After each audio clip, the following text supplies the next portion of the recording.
Hi, I am Kim Lato. I am the founder and CEO of Kim Store.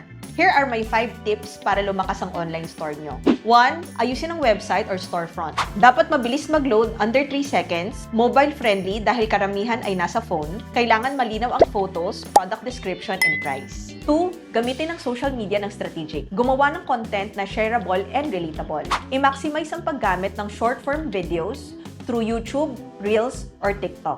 Gumawa ng mga promos and raffles para makadagdag ng followers at leads. 3. Invest sa ads at SEO.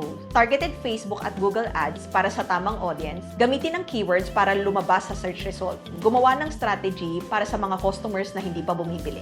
4. Bigyan ng importansya ang customer experience. Mabilis na sumagot sa inquiries through chat, Facebook Messenger, and IG. Mag-offer ng flexible payment options such as COD, installment, or credit card. I-improve ang warranty and after-sales support para magtiwala pa ang mga customers. 5. Mag-offer ng value-added programs tulad ng loyalty rewards or point system, bundle deals, example, phone, plus case, plus power bank. Referral program, magbigay ng freebie or discount kapag nagdala ng bagong customer.